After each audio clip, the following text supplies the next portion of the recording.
প্ৰতিদিন টাইমৰ ধাৰাবাহিক বাতৰিৰ পিছতে কঠোৰ হৈছে চন্দ্ৰপুৰ ৰাজহ চক্ৰ বিষয়া ব্যৱসায়ী ইছমাইলুৰ ৰহমানলৈ জাননী জাৰি কৰিছে ৰাজহ চক্ৰ বিষয়াই পৰিৱেশ সংবেদনশীল অঞ্চলত অট্টালিকা নিৰ্মাণ কৰিছিল ইছমাইলুৰে 7 দিনৰ ভিতৰত তথ্য বিচাৰি জাননী জাৰি কৰিছে ৰাজহ চক্ৰ বিষয়াই দাখিল কৰিব লাগিব অট্টালিকা নিৰ্মাণৰ বাবে লাভ কৰা বিভিন্ন বিভাগৰ অনুমতিৰ তথ্য বন বিভাগলৈ পত্ৰ প্ৰেৰণ চন্দ্ৰপুৰ ৰাজহ চক্ৰ বিষয়াৰ পৰিৱেশ সংবেদনশীল অঞ্চলত কেনেকৈ অট্টালিকা নিৰ্মাণৰ অনুমতি লাভ কৰিছিল বন বিভাগে দিয়া অনুমোদনৰ ভিত্তিত লিখিত আকাৰত প্ৰদানৰ আহ্বান হাতীশিলা পাহাৰত নিৰ্মাণ কৰা পঞ্চতাৰকা হোটেলে বিপদ মাতিছে হাতীশিলা শ্ৰী শ্ৰী গণেশ মন্দিৰলৈ যেটো বিষয়টো সন্দৰ্ভত প্ৰতিদিন টাইমত ধাৰাবাহিকভাৱে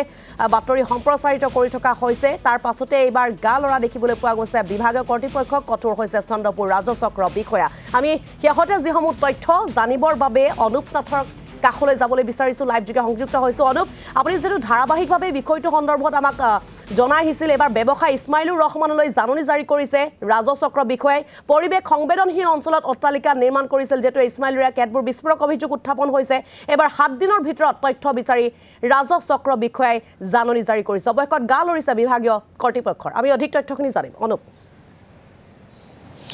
নিশ্চয়কৈ ঋতুমণি যে সোমবাৰৰ দিনটোত আমি পুৱাৰে ভাগৰ পৰা গৈ উপস্থিত হৈছিলোঁ হাতীশিলা যি পাহাৰ আছিল সেই পাহাৰত আৰু হাতীশিলা মন্দিৰৰ কৰ্তৃপক্ষ বা হাতীশিলা যিখিনি স্থানীয় বাসিন্দা আছিল সেই বাসিন্দাসকলে এটা কথা পূৰ্বৰ পৰা কৈ আহিছিল যে ইছমাইলুৰ ৰহমান বোলা যিগৰাকী ব্যক্তি সেই ব্যক্তিগৰাকীয়ে হাতীশিলা পাহাৰৰ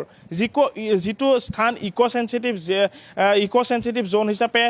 2017 চনতে চিনাক্ত কৰা হৈছিল বা ঘোষণা কৰিছিল ভাৰত চৰকাৰে আৰু সেই ইক' চেনচিটিভ জোনত 8 মহলীয়া পঞ্চতাৰকা হোটেল নিৰ্মাণ কৰি বৰ্তমানো আছে ইছমাইলুৰ ৰহমান বোলা এগৰাকী ব্যৱসায়ীয়ে গতিকে এই গোটেই বিষয়টোক লৈ যথেষ্ট উদ্বিগ্ন হৈছিল স্থানীয় লোকসকল আৰু এটা কথা উল্লেখ কৰিব বিচাৰিছিল যে হাতীশিলা যিটো ঐতিহাসিক অৰ্থাৎ প্ৰাকৃতিকভাৱে সৃষ্ট যিটো শ্ৰী শ্ৰী গণেশ মন্দিৰ আছিল সেই গণেশ মন্দিৰটোত আঘাত হনাৰ এটা আশংকা প্ৰকাশ কৰিছিল গতিকে যোৱা দেওবাৰৰ দিনা যি নিশা ধাৰাসাৰ যি বৰষুণ হৈছিল সেই বৰষুণৰ ফলত যি ধৰণে অভিযোগ উত্থাপন কৰা হৈছিল যে এই যি অট্টালিকা নিৰ্মাণ কাৰ্যই ধ্বংস কৰিব শ্ৰী শ্ৰী গণেশ মন্দিৰৰ পৰিৱেশ একেধৰণৰ যি পৰিৱেশ সেই পৰিৱেশ দেখা গ'ল যি ধৰণে অভিযোগ উত্থাপন কৰিছিল সেই অভিযোগখিনিয়ে সঁচা প্ৰমাণিত হ'ল কিয়নো এজাক বৰষুণৰ ফলত নিৰ্মাণ কাৰ্য চলি থকা স্থানৰ পৰা যিখিনি পাহাৰীয়া বোকা পানী বা বালি যি ৰঙা মাটিৰে উপচি পৰিল শ্ৰী শ্ৰী গণেশ মন্দিৰৰ চৌহদ গতিকে এনেধৰণে দেখা পোৱা গৈছে যে শ্ৰী শ্ৰী গণেশ মন্দিৰৰ চৌহদ বিনষ্ট হৈছিল এয়া হৈছে আন এটা বিষয় এতিয়া মূল বিষয়টো এনেধৰণৰ ঋতুমণি যে এই যি ইক' চেনচিটিভ জোনত ইছমাইলুৰ ৰহমান বোলা যিগৰাকী ব্যৱসায়ী সেই ব্যৱসায়ীগৰাকীয়ে কেনেকৈ তাতে পঞ্চতাৰকা হোটেল নিৰ্মাণৰ অনুমতি লাভ কৰিলে বিভিন্ন যিহেতু বিভাগসমূহ থাকে সেয়া লাগিলে চিয়া বোৰ্ড হওক সেয়া লাগিলে যি প্ৰদূষণ নিয়ন্ত্ৰণ পৰিষদ হওক বা যিসমূহ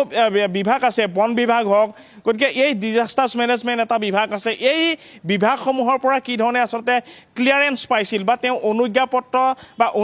অনুমতি কেনেধৰণে লাভ কৰিছিল যে সেই স্থানত তেওঁ পঞ্চতাৰকা হোটেল নিৰ্মাণ কাৰ্য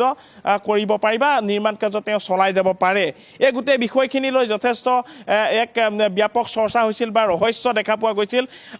যে আমিও গৈ উপস্থিত হৈছিলোঁ সোমবাৰৰ দিনাখনত পুৱাৰে পৰা সেই গোটেই বিষয়খিনিক লৈ লাইভ যোগে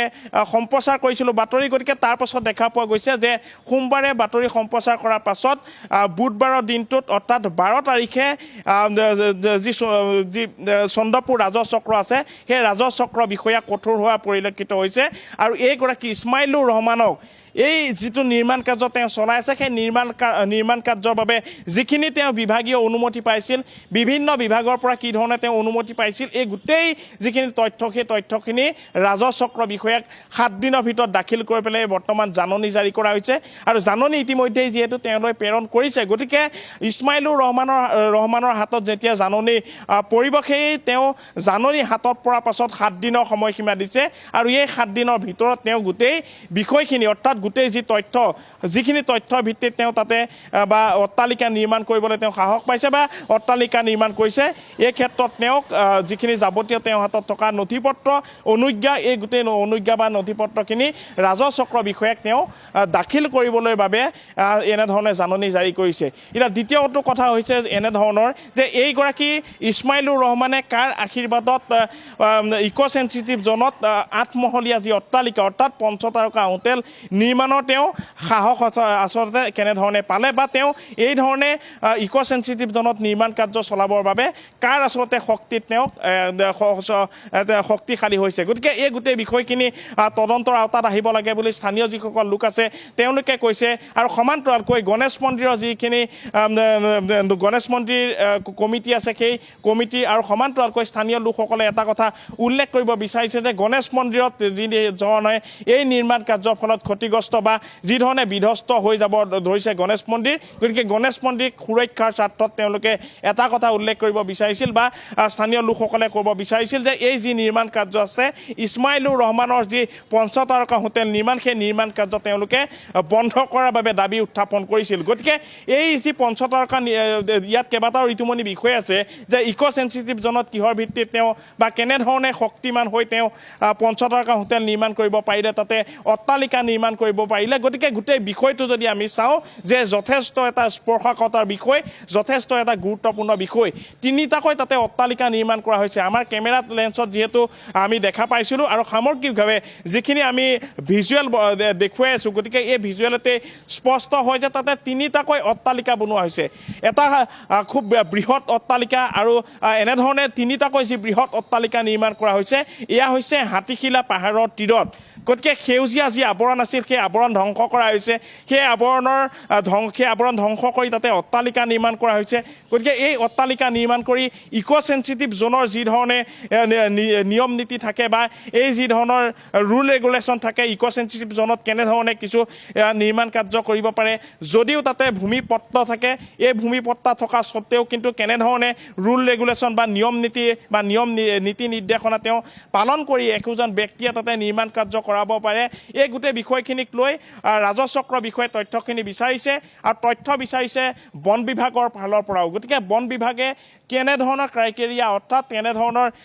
কিহৰ ভিত্তিত তেওঁক এনেধৰণে অনুজ্ঞা বা অনুমতি প্ৰদান কৰিলে সেই স্থানত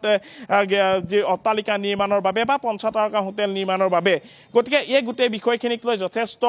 ৰহস্যজনক বা ৰহস্য ঘনীভূত হৈছে আৰু এই ৰহস্যখিনি ভেদ তেতিয়াহে হ'ব যি সময়ত চক্ৰ বিষয়ে যি ধৰণে বিচাৰিছে যে তথ্য সেই তথ্যখিনি যদি ইছমাইলুৰ ৰহমান বোলা যিগৰাকী ব্যৱসায়িক আছে সেই ব্যৱসায়িকগৰাকীয়ে যদি তথ্যখিনি দাখিল কৰে তাৰ পাছতহে আচলতে স্পষ্ট হ'ব যে কিহৰ ভিত্তিত কোন বিভাগে কাৰ আশীৰ্বাদত বা কাৰ নিৰ্দেশনাত এই ইছমাইলুৰ ৰহমানক অনুমতি প্ৰদান কৰিলে এই গোটেই বিষয়খিনি জল পটপট হ'ব ঋতুমণি হয় নিশ্চয়কৈ অনুম নাথ আপোনাক এই মুহূৰ্তত ধন্যবাদ জনাইছোঁ পৰৱৰ্তী সময়ছোৱাতো তথ্যসমূহ সংগ্ৰহ কৰি থাকিব পুনৰ সংযোগ স্থাপন কৰিম